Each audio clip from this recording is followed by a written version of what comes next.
Greetings, pet lovers. Bridget here with First Street Pets. Today we're getting out of the studio and going to my dog grooming shop. I decided to start a series of real-life grooms. This is what I do for a living when I'm not making videos or writing for my blog. Cute face.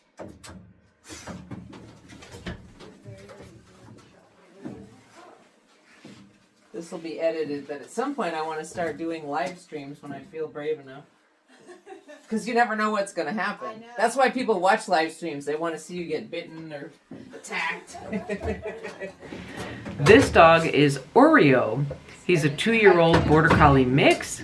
And little did I know when I joked about people watching live streams to see groomers get attacked that was exactly what was going to happen. What I encourage you to do is watch very carefully and please put in the comments if you can see all the little signs leading up to the biting. This was really educational for me to watch again and again, because when I'm actually doing the grooming, I'm not necessarily seeing everything that is happening. So I encourage you to watch, rewatch it if you have to, and comment where you think you see the signs leading up to the biting. Oreo's owners were there watching in case I had any trouble. I had groomed him once before, but I honestly didn't remember because many dogs look the same.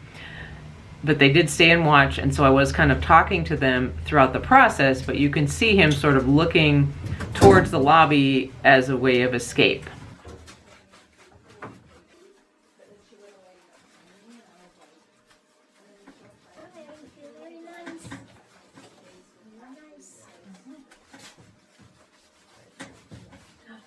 Okay, did you see that? That's one of your big clues. At first I thought he was giving me a sweet look, but then I saw it was a hard stare, and I moved my face away. The first lunge you don't see because he's in front of me, but he went for my hand when I reached for his leg. He decided he does not like his feet or legs touched. Hey. So this is where I decide for my safety and to just get this over with, we're going to put a muzzle on. I like these basket muzzles because they can breathe easily, but the mouth is totally covered. The little cloth ones that just wrap around, they can still bite you through those.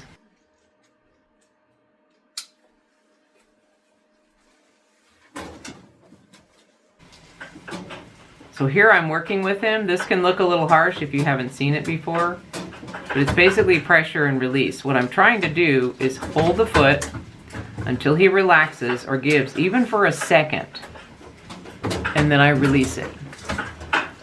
But if he keeps fighting, it's really important for me to not let go, because that's teaching him that that's okay. That's rewarding that behavior.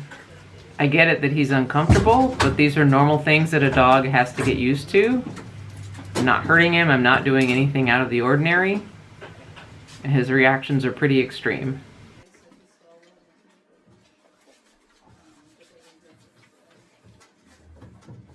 Okay. Just relax. Good. Good. So there I just praised him because he stopped for a second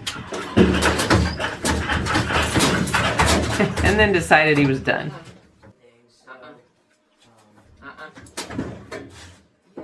Good. Yeah. And you see what I do is I hold it until he relaxes. Good. I mean, he's not exactly relaxed, but at least he's not trying to bite me. Good. Yeah. See, now he's putting up with it. I'm not going to pester the heck out of him. Like, he doesn't like it. That's okay. But he also needs to learn not to do that. Good. Very good. Very good. Okay. And then I take the muzzle off. With a dog, I try to minimize the muzzle usage only when it's necessary and take it off when they're cooperating, because I want it to also be a learning experience for them, not just a stopgap measure.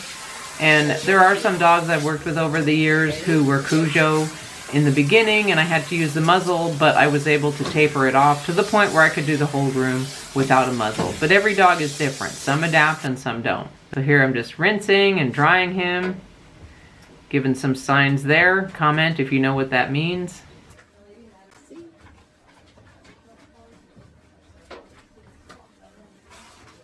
as soon as I unhook him, he tries to muscle past me.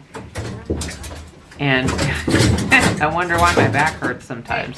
So it's really important for me to win this battle, because if I let him push past me, again, I'm rewarding that behavior, and that's something that's going to continue at home. Now, after all those shenanigans, you would think that I would just let him air dry, and during the summer, I frequently do if the dogs are giving me any kind of trouble, because especially a short hair like this will dry outside. But it's the middle of winter, it's kind of wet out, so I thought I would at least attempt to dry him. Typically, when dogs are afraid of the dryer or unused to being restrained or basically to being told to do anything that they don't want to do, it generally takes about 1.5 to 2 minutes for them to calm down. And they can be flailing all over the place like this. I just make sure they're safe. If you look closely, you can see that I have quick releases on the grooming table. I don't know if other groomers have this because it's a horse thing. If the dog tries to jump off the table or is going to hurt himself, I can yank on that and it will come right off in a second. I don't have to try to take it off of his neck. I don't have to try to unhook the snap. All I do is yank on it and it comes right off. It's nifty to have for dogs that may freak out. This guy did not calm down at all. He just continued escalating, so I stopped. He got partially dried and he was taken for a walk to continue drying elsewhere. Although I was trying to work with his behavior, it was pretty extreme, and so I have to pick my battles to keep myself safe so that I can take care of all the other dogs and cats who come to me for grooming. Thank you for watching. If you would like to see more of this type of content, please let me know. And again, I'd be interested in your thoughts on the behavior of this dog and the kind of signals he was giving me. So I would appreciate your comments, and thank you for watching.